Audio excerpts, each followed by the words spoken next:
Okay, hi students, this is Shivam sir. और आज हम लोग पढ़ने वाले हैं ग्रेविटेशन। लास्ट लेक्चर हम लोगों ने जो आधा किया था उसको आज ग्रेविटेशन, उसमें कुछ पार्ट और ऐड करने वाले हैं। लास्ट लेक्चर हम लोगों ने क्या क्या पढ़ा था सर? इसैक न्यूटन के बारे में पढ़ा था सर। हम लोगों ने सेंट्रीपिटल फोर्स पढ़ा था, ग्रेविटेशन का वैल्यू पढ़ा था, उसके बाद यूनिवर्सल लॉ ऑफ ग्रेविटेशन पढ़ा था न्यूटन का। वो सारी चीज़ें पढ़ी थी। कुछ रिलेशंस पढ़े थे हम लोगों ने सर, फोर्स में और मोशन में। तो वो सारी चीज़ें हम लोगों ने पढ़ा था। आज जो है हम लोग थोड़ा जानेंगे केपलर्स लॉ के बारे में। आज का लेक्चर पूरा पूरा बेस्ड है केपलर्स लॉ। बहुत अच्छे से सीखना है, क्योंकि ये केपलर वो है। हम लोग बोलते हैं कि सर न्यूटन को ही ऐसा क्यों सोच में आया कि सारी चीज़ें ज़मीन पे ही गिरती हैं। ऐसा तो सोचते हैं कभी कभी कि न्यूटन को ऐसा क्यों सोचा। अगर उसको नहीं पता चलता तो फिर आज तो हम लोग को इतना सारा नहीं पढ़ना पड़ता। नहीं, लेकिन न्यूटन से भी पहले एक और आदमी था जिसको इसके बारे में बहुत सारी चीज़ें पता चल गई थी। उसने अपना थ्योरी बनाया था, उसका नाम है केपलर। भाई साहब हमारे हैं। ही वॉज एस्ट्रोनॉमर और वो मैथमेटिशियन भी थे। इसीलिए उन्होंने बहुत सारी जो चीज़ें, अपने जो 3 लॉ दिए हैं, लॉ ऑफ केपलर्स जो है, हम लोग 3 लॉ आज पढ़ने वाले हैं। Law number 1, law number 2, law number 3। ये सारे लॉ थोड़ा थोड़ा मोर और लेस मैथमेटिक्स से रिलेट करेगा, मतलब मैथ्स से रिलेट करेगा। It means it is more और लेस फिजिक्स। ठीक है, तो केपलर्स लॉ में क्या क्या है सर, वो सब हम लोग पढ़ने के लिए, वो सब चीज़ें पढ़ने के लिए हम लोग कुछ वर्ड्स जानने ज़रूरी है।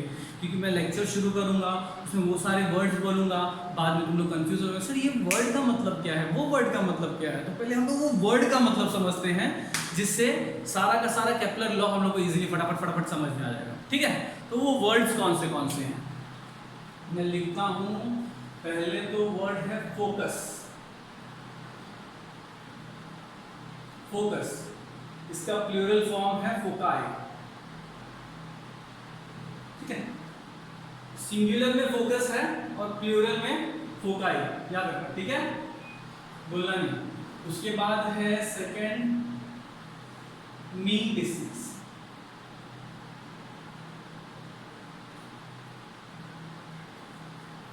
फिर है third orbit. Fourth curve. Fifth incline और डिक्लाइन। और ये सारी चीजों के बाद एक सबसे इंपॉर्टेंट चीज है एलिप्स। एलिप्स के बारे में बहुत अच्छे से जानेंगे। पहले हम लोग ये सब वर्ड्स का मतलब समझ जाते हैं। सर ये जो फोकस है, फोकस का मतलब क्या है सर? हम लोगों ने साइंस में पढ़ा था जो कर्व मिरर रहता है, कर्व मिरर 9th में पढ़ा था। और इस साल हम लोग 10th में पढ़ने वाले हैं curve transparent what. Yes sir, last year हम लोगों ने मिरर पढ़ा था। इस साल हम लोग लेंस पढ़ेंगे। तो इस साल हम लोग कर्व लेंस पढ़ेंगे। पिछले साल हम लोगों ने क्या पढ़ा था? Curve mirror. ठीक है, तो उसमें एलिप्स की बात, उसमें फोकस की बात हुई थी। तो होता क्या एक्चुअल में फोकस? सर ऐसे कोई सर्कुलर चीज रहता है ना, कोई भी एक सर्कुलर शेप रहेगा, उसका एक सेंटर होता है। सेंटर से उसके आउटर मोस्ट जो पार्ट जो है, जो सर्कमफेरेंस होता है, उसका जो डिस्टेंस होता है वो होता है r, रेडियस होता है। अगर सपोज मैं इसको सेंटर मानूं, ए पी मानूं, तो सॉरी सी पी मानूं, तो C P is radius. C P is radius. अब जब मैं इसको लेंस बनाता हूं, लेंस मतलब जो ट्रांसपेरेंट होता है, लेंस पर एक छोटा सा कर्व एरिया ऑफ सर्कल, ऐसा कुछ बनाता हूं। लेंस अब मैं बना लूं या फिर मिरर बना लूं, कर्व मिरर या कर्व लेंस, तो मुझको कुछ ऐसा कर्व मिरर या कर्व लेंस दिखेगा, जिसका सेंटर अगर देखा जाए तो C होगा। मतलब अगर वो किसी सर्कल में से निकाला गया हो तो उसका सेंटर C होगा। तो सी से इस लेंस की आउटर मोस्ट डिस्टेंस जो होगा हर तरफ सेम होगा, क्योंकि रेडियस तो सेम होता है, यस ऑफ कोर्स। तो ये जो सी से पी का डिस्टेंस है, मतलब सेंटर से सेंटर ऑफ कर्वेचर हम लोग पढ़ते थे उसमें, जो हम लोग लेंस पढ़ेंगे उसमें, और जो हम लोगों ने मिरर पढ़ा था उसमें, तो सेंटर ऑफ कर्वेचर से जो ये पी तक का डिस्टेंस है वो उसका एकदम आधा सेंटर ऑफ कर्वेचर से पी तक का डिस्टेंस, पोल तक का डिस्टेंस, पोल पढ़ते हैं इसको, तक का डिस्टेंस जो है उसका आधा करके हम एक पॉइंट बनाते हैं और वहां पे लेटर एफ लिखते हैं। इस पॉइंट को हम लोग फोकस बोलते हैं, ठीक है। तो एक्चुअल में फोकस क्या है वो हम लोगों को समझ में आया सर। क्या है फोकस? सर रेडियस के हाफ डिस्टेंस पर जो पॉइंट बनता है वो फोकस है। किसी भी कर्व का अगर रेडियस निकालेंगे उससे हाफ डिस्टेंस पे जो पॉइंट बनता है वो हमारा फोकस होता है, एग्जैक्टली हाफ डिस्टेंस पे, ठीक है, एग्जैक्टली हाफ डिस्टेंस पे। तो वो फोकस के बारे में पढ़ेंगे। मीन डिस्टेंस क्या होता है सर? मीन का मतलब पहले हम लोग को समझते हैं। मीन का मतलब होता है एवरेज। मीन का मतलब average. Mean is equals to average, ठीक है। तो सर मीन का मतलब तो एवरेज हो गया। मीन डिस्टेंस का मतलब बहुत सारे डिस्टेंस रहेंगे, 2-4 टाइप के अलग अलग डिस्टेंस रहेंगे, तो वो सारे डिस्टेंस को प्लस करो। एवरेज निकालने का मतलब क्या है पहले हम लोग देख लेते हैं। एवरेज का मतलब क्या होता है? हम लोगों को मार्क्स मिलता था सर, तो एवरेज मार्क्स हमसे पूछा जाता था, तो हम लोग क्या करते थे सर, हम लोगों को एक में 20 आउट ऑफ 18 मिला, 20 आउट ऑफ 19 मिला, 20 आउट ऑफ 14 मिला, 3 सब्जेक्ट्स थे। 20 आउट ऑफ हम लोगों को एक में 3 सब्जेक्ट्स में से एक सब्जेक्ट में 18 मिला, एक में 19 मिला और एक में 14 मिला। तो जितने भी नंबर्स होते हैं वो सबको हम लोग क्या करते हैं? प्लस करते हैं, divide by number of event. जो भी इवेंट्स है उसको प्लस कर लो, divide by number of event is known as average. यही हमारा मीन होता है।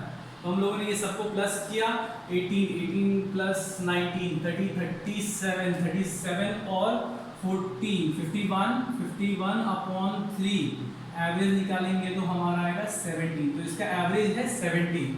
This is the average and this is the mean. Average and mean is one and the same. तो यही हमारा मीन है, यही हमारा एवरेज है। तो किसी भी चीज का मीन निकालना हो तो क्या करेंगे? Sum of all the event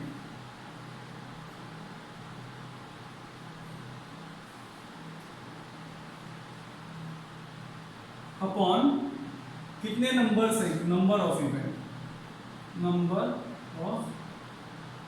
event, this is a formula, standard formula of mean. अब बाकी इसके अलावा जितने भी फॉर्मूला हम लोग अलजेब्रा में पढ़ते हैं वो इससे मॉडिफाइड हैं, इसी के ऊपर बेस्ड है, इसी के ऊपर और मॉडिफाइड फॉर्मूलाज हैं मीन के। वो जब मैं अलजेब्रा का लेक्चर लूंगा तो मैं बताऊंगा कि कैसे ये इस फॉर्मूले से वो सारे फॉर्मूलेज बने, ठीक है। तो मीन का मतलब समझ में आ गया सर। मीन डिस्टेंस का मतलब अलग डिस्टेंस रहेगा, उसका एवरेज निकालो, मीन डिस्टेंस, ठीक है सर। ऑर्बिट मतलब किसी भी चीज का चक्कर, ऑर्बिट।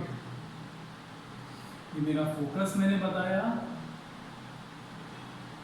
मैंने यहाँ पे मीन बताया, ये मैं बता रहा हूँ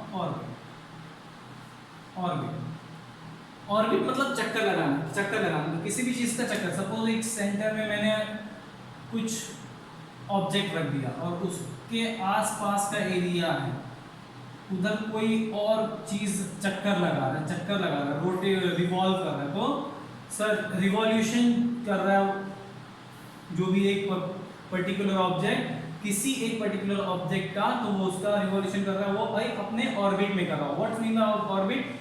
एक स्टैंडर्ड रास्ता जो चारों ओर घूमता है किसी भी ऑब्जेक्ट के चारों ओर घूमने वाला एक स्टैंडर्ड रास्ता, उस रास्ते को हम लोग ऑर्बिट बोलते हैं। वो और उसी को ऑर्बिट का, और कोई चीज उसके चारों ओर घूम रहा है तो वो उसको ऑर्बिट कर रहा है, ऐसा बोलते हैं। ठीक है, अब कर्व, फोर्थ पॉइंट है हम लोग इसमें सीखने वाले हैं कर्व। कर्व मतलब कोई भी ऐसे आर्क बना हुआ एरिया को हम लोग कर्व बोलते हैं। फटाफट करेंगे क्योंकि हम लोगों को क्या सीखना है, केपलर के 3 रूल सीखने हैं, बहुत इंपॉर्टेंट है, ये बेसिक चीजें सीख लेते हैं। इंक्लाइन एंड डिक्लाइन मैंने बताया था, सिखाऊंगा। इंक्लाइन मतलब अपवर्ड जाते हुए, डिक्लाइन मतलब डाउनवर्ड आते हुए।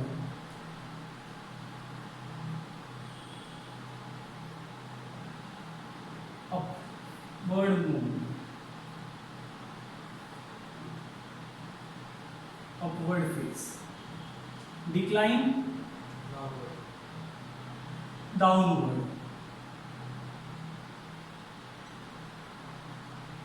ठीक है, उसके अलावा एलिप्स सबसे इंपॉर्टेंट। एलिप्स के बारे में व्हाट्स मीन, पहले तो हम लोगों को एलिप्स के बारे में पता होना चाहिए कि क्या है, नहीं तो कैपलर्स के लॉ समझ में ही नहीं आएंगे। तो एलिप्स के बारे में देखते हैं, पहले ये मिटा लेता हूँ, इसको कॉपी कर लेना, स्क्रीनशॉट लेके जो भी इस पे देख रहा है वो स्क्रीनशॉट ले लेना और क्या करना, उसका कॉपी कर लेना, और बाकी जो इधर पे हैं वो तो ऐसे कॉपी कर ही लेना।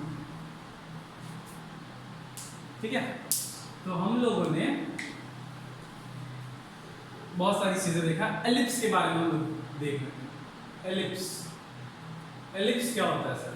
अगर एक कोन, नॉर्मल एलिप्स का शेप कैसे हम लोग को मिलेगा वो हम लोग देख रहे हैं, और एलिप्स के क्या क्या क्वालिटीज हैं। यहाँ पे एलिप्स एक शेप है, उसकी कुछ क्वालिटीज है, उसके अंदर कुछ क्वालिटीज है, उसके अलावा अगर वो क्वालिटीज नहीं हुआ तो वो एलिप्स शेप नहीं है। तो वो क्वालिटीज आज हम लोग देखते हैं। एक नॉर्मली एलिप्स बनता कैसे सर? एक कोन है, कोन की सबसे लोअर पार्ट है ये, तो सर इसमें से ऐसे कट करेंगे तो हमको एक सर्कुलर एरिया मिलेगा। लेकिन अगर उसको इंक्लाइन कट करेंगे या फिर डिक्लाइन कट करेंगे, मतलब थोड़ा सा टेढ़ा कट करेंगे, तो हम लोगों को कुछ ऐसा शेप मिलेगा, ऐसा शेप मिलेगा। कोन को अगर हम लोग इक्वली कट करेंगे तो हमको ऐसा सर्कुलर शेप मिलेगा, लेकिन इंक्लाइन या डिक्लाइन कट करेंगे तो हमको ऐसा कुछ शेप मिलेगा। और ऐसे कुछ शेप को हम लोग क्या कहते हैं? एलिप्स बोलते हैं। ऐसा जो शेप मिलता है उसको हम लोग एलिप्स बोलते हैं। ठीक है, बहुत सारी चीज़ें हमको ये एलिप्स के बेसिस पे सीखने मिलेंगी। स्टैंडर्ड एक बड़ा एलिप्स बनाता हूँ और इसके बेसिस पे तो बहुत सारी चीज़ें आप सीखने वाले हैं। ठीक है, अब एलिप्स की क्वालिटी क्या है sir?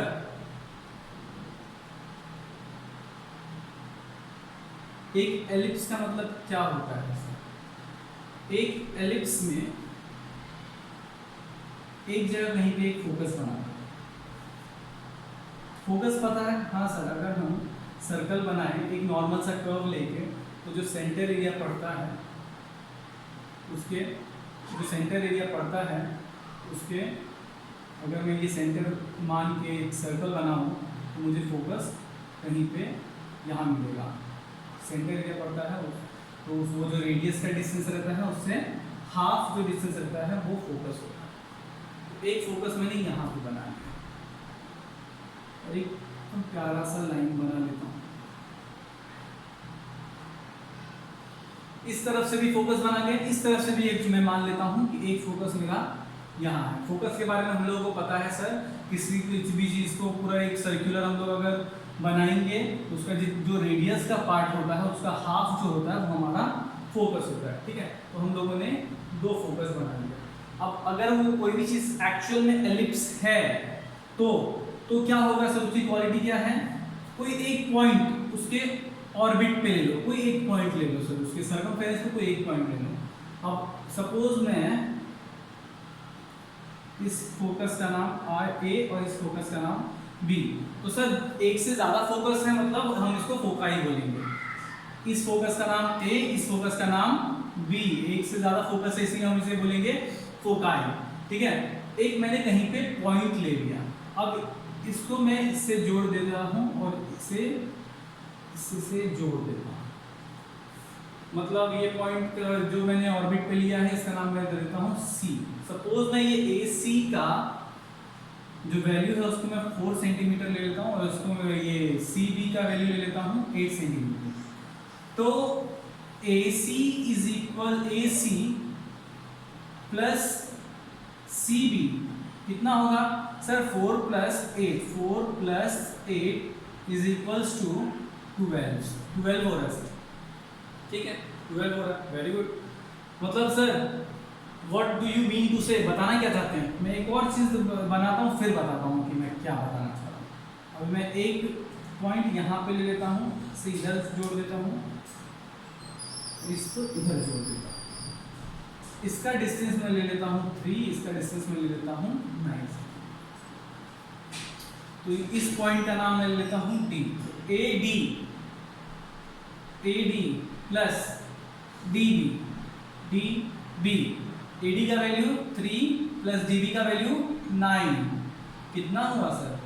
A D 9 plus 3 12, equal दोनों का सेम आ रहा है। हाँ दोनों का सेम आ रहा है, दैट आई मीन टू से मैं बोल रहा हूँ कि किसी भी एलिप्स क्या होता है, अगर वो एलिप्स है तो उसके किसी भी फोकाई से, फोकाई के मतलब क्या सर बहुत सारे फोकस, किसी भी फोकाई से अगर हम बाहर उसके ऑर्बिट पे कोई एक पॉइंट लेते हैं तो उसके किसी भी फोकाई पे दोनों को टच करेंगे तो जो दोनों लाइन बनेगा सर, जो दोनों का डिस्टेंस क्रिएट होगा तो सम करेंगे मतलब प्लस करेंगे तो वो इक्वल आएगा। मतलब क्या मतलब सर एक बार वापस बोलेंगे, ध्यान दो, किसी भी एलिप्स में हम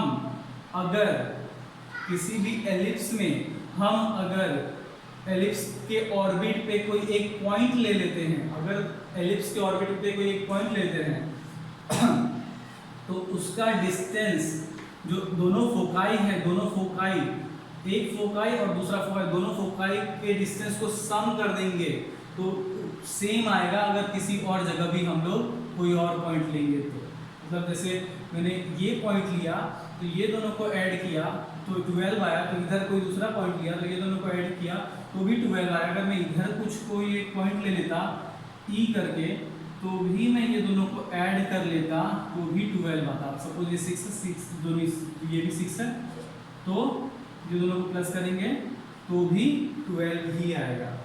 मतलब ऑर्बिट पे कोई भी पॉइंट ले लो सर, फोकाई से sum of distance will be same. Orbit से कहीं भी पॉइंट ले लो, उसके फोकाई से जो दोनों फोकाई से जो सम ऑफ डिस्टेंस है वो सेम रहेगा। पहले तो ये एलिप्स का मतलब हम समझ गए, ठीक है। अब हम लोग केप्लर्स लॉ देखेंगे।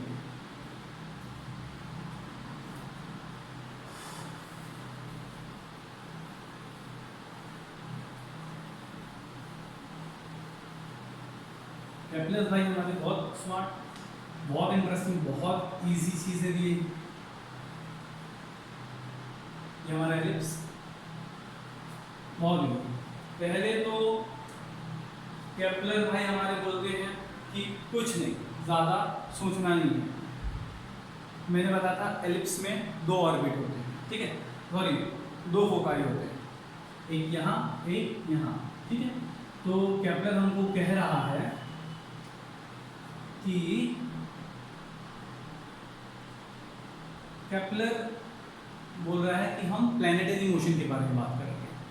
प्लैनेटरी मोशन मतलब उसने बहुत बार मैंने बताया कि केप्लर एस्ट्रोनॉमर था और मैथमेटिशियन था, तो उसने क्या किया सर, उसने बहुत सारे प्लैनेट्स के बारे में पढ़ा, बहुत सारे प्लैनेट्स के बारे में देखा, जाना, समझा, कोशिश किया कि क्या होता है, कैसे प्लैनेट मूव करता है अपने जगह से दूसरी जगह। तो उसको पता चला कि प्लैनेट जो मूव करता है वो एलिप्टिकल शेप में मूव करता है।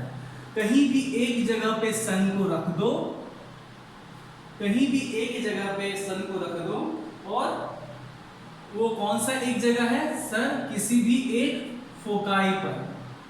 ये सिंगुलर है इसीलिए मैं एक फोकस बोलता हूँ। ये सन किसी भी एक जगह पर, किसी भी एक, दोनों में से किसी भी एक फोकस पे सन को रख दो। अगर कोई एलिप्टिकल शेप में रिवॉल्व कर रहा है सर, रिवॉल्यूशन कर रहा है, तो सर सन को एक फोकस पे रख दो। मैंने बताया था 2 फोकस होता है एक एलिप्स में, तो किसी भी एक फोकस पे सन को रख दो, मतलब सन को रख दो, जैसे सन रहेगा और उसके एलिप्टिकल शेप में, एलिप्टिकल ऑर्बिट, एलिप्टिकल साइज में कोई भी प्लैनेट ऑर्बिट करता है। This was the first law of Kepler. क्या है वो law? The orbit of the planet, क्या बोलते हैं वो? The orbit of the planet, the orbit of the orbit of the planet, the orbit of the planet is an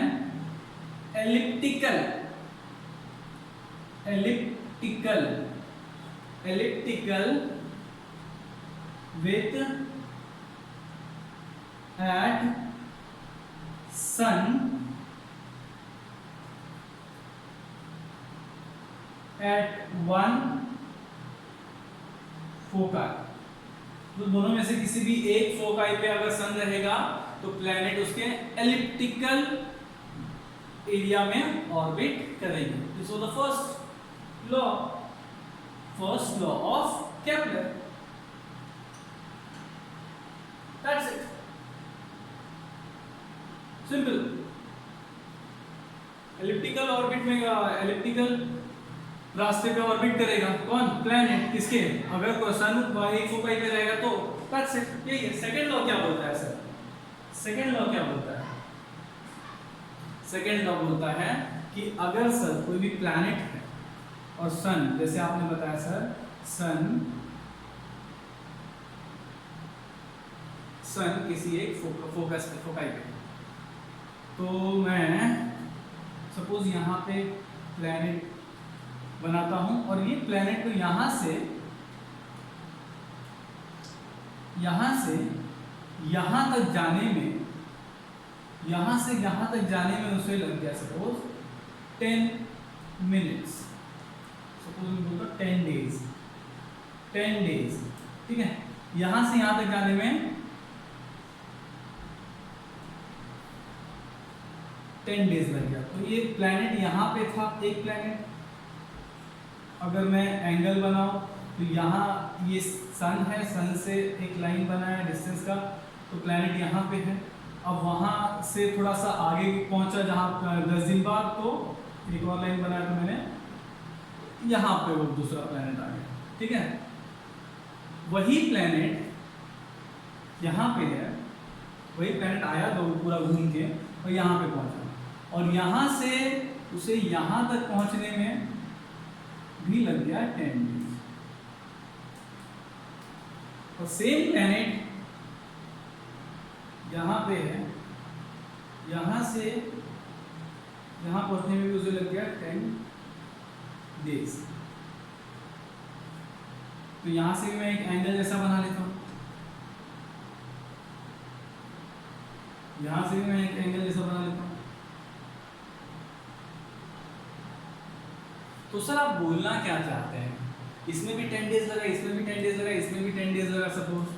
तो मैं बोलना चाह रहा हूँ कि कोई भी प्लैनेट जितना दिन या जितना टाइम पीरियड लेती है एक जगह से दूसरे जगह जाने में सन के, किसी भी ऑर्बिट के स्पेस जगह से, प्लेस से, वो एक जगह से दूसरी जगह जाने में जितना भी टाइम पीरियड लेती है, अगर सर हम उस एक जगह से दूसरे जगह जाने तक का एरिया डिसाइड करें सन से लेकर, तो हर जगह का एरिया क्या हो आएगा सर?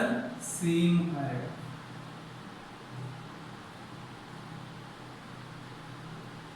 अगर मैं इसको P Q R S तो सन को लेंगे, P Q R P U V, सन को मैं S वैल्यू देता हूँ। तो मैं बताना चाह रहा हूँ कि ये जो सन है, सन से एक पर्टिकुलर डिस्टेंस पे प्लैनेट था और वो 10 दिन बाद थोड़ा सा आगे पहुंचा, ठीक है ना सर? 10 दिन बाद थोड़ा सा आगे पहुंचा, तो वो जो 10 दिन बाद यहाँ पे थोड़ा आगे पहुंचा, वो यहाँ पे भी 10 दिन बाद इतना आगे पहुंच गया और यहाँ पे भी इतना आगे पहुंच गया। तो जो एक जगह से दूसरे जगह जब एक प्लैनेट जाता है तो दोनों के बीच का डिस्टेंस से हम एक एरिया बनाते हैं।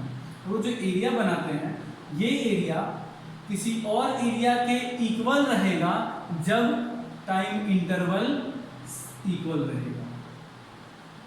जब टाइम इंटरवल इक्वल रहेगा, अगर टाइम इंटरवल इक्वल है प्लैनेट के एक जगह से दूसरी जगह जाने के, तो उस प्लैनेट के और सन के बीच का एरिया भी इक्वल क्रिएट होगा। तो इसका सर क्या बनेगा, कैसे इसके वर्डिंग्स में अगर हम बनाएंगे तो कैसे बनेगा कि केपलर हम तुमको कैसा लॉ बना के दिया है सर, वो देखते हैं। केपलर बोलता है the line joining the planet and sun, क्या बोला मैंने, द लाइन जॉइनिंग प्लैनेट और सन स्वीप्स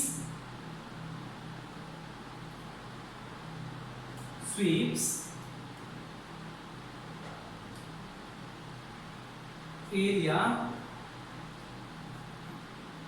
इन इक्वल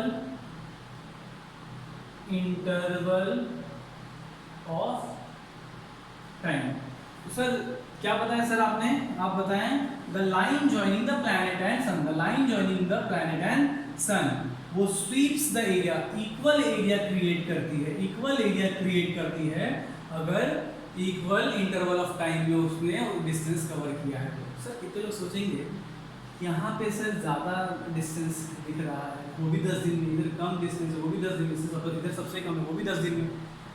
पास में जब हम किसी भी चीज़ का चक्कर लगाते हैं तो पास से चक्कर लगाते हैं तो हमको लगता है कि इतना तो हमने एरिया कवर कर लिया, लेकिन वो बहुत जल्दी कवर होता है उस वो जो भी डिस्टेंस है। और यही किसी चीज़ के दूर में हम लोग ऐसे चक्कर लगाते हैं तो इतना एरिया कवर करने में हमको बहुत ज़्यादा टाइम लग जाता है। तो हम इसीलिए कम डिस्टेंस को मानते हैं, कम डिस्टेंस में हम लोग समझते हैं कि दूर रहता है तो कम डिस्टेंस उतने टाइम में कवर कर पाता है, पास रहेंगे तो ज़्यादा डिस्टेंस उस सेम टाइम में कवर होता है। इस वजह से हमने ऐसा डायग्राम लिखा है। ये सर इतना छोटे डायग्राम में इस तरीके से तो कम ज़्यादा दिख रहा है सर, वहाँ जो प्लैनेट लेवल का रहता है वो बहुत बड़ा रहता है। बहुत बड़ा रहने की वजह से वहाँ पे प्रैक्टिकली जो होता है वो एक्चुअल में ऐसी ही चीज़ें होती है। इसी वजह से केपलर ने सारी चीज़ों को इस तरीके से एक्सप्रेस किया है। Sir what is the third law? Third law, Kepler का थर्ड लॉ क्या है सर? सिंपली बहुत ज़्यादा ताकत नहीं लगाना है सर। केपलर का थर्ड लॉ के मतलब ये वैल्यू है कांस्टेंट का, कांस्टेंट मतलब ये सेम रहेगा क्या, t² अपॉन r³। अब ये t² क्या है सर? t² क्या है सर? t² मतलब टाइम पीरियड ऑफ रिवॉल्यूशन। क्या है? t² मतलब टाइम, तो टाइम पीरियड जो भी टाइम पीरियड ऑफ रिवॉल्यूशन है उसका square divide by what? Divide by r³ r³ मतलब क्या सर? r³ r का मतलब क्या है? सिंपली सर अगर ये टाइम है, r इज अ डिस्टेंस, तो डिस्टेंस का क्यूब। सर जितना इधर नॉर्मली एक सिंपल सा फॉर्मूला है सर कांस्टेंट के लिए, t² अपॉन r³ मतलब जो भी हमको कांस्टेंट एक मिलता है आंसर वो डायरेक्टली प्रोपोर्शनल रहता है। क्या बताया है? डायरेक्टली प्रोपोर्शनल रहता है। क्या किन चीजों में डायरेक्टली प्रोपोर्शन होता है सर? टाइम के स्क्वायर में और डिस्टेंस के क्यूब में प्रोपोर्शन डायरेक्ट होता है। मतलब एक प्लैनेट, एक अगर हमारा स्टार है, सन है, वहां से कोई प्लैनेट एक जगह से दूसरी जगह जा रहा है सर, तो अगर टाइम का स्क्वायर करेंगे तो डिस्टेंस का हम लोगों को क्यूब करना पड़ेगा। अगर टाइम स्क्वायर में बढ़ेगा तो डिस्टेंस क्यूब में बढ़ेगा, अगर टाइम स्क्वायर में बढ़ेगा तो डिस्टेंस क्यूब में बढ़ेगा। ऐसा कुछ रिलेशन बता के कांस्टेंट दिखाना चाह रहा है केपलर्स का थर्ड लॉ। ठीक है, तो केपलर का थर्ड लॉ में हम लोग इसको बोलेंगे कैसे sir? Square of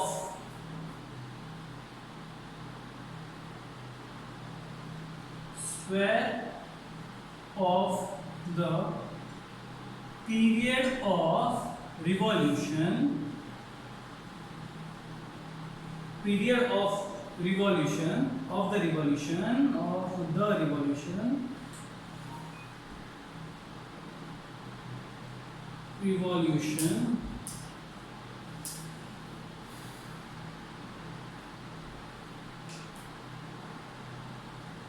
at the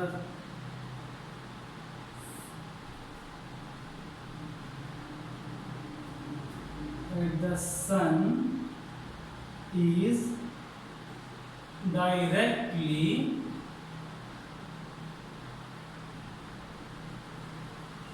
proportionate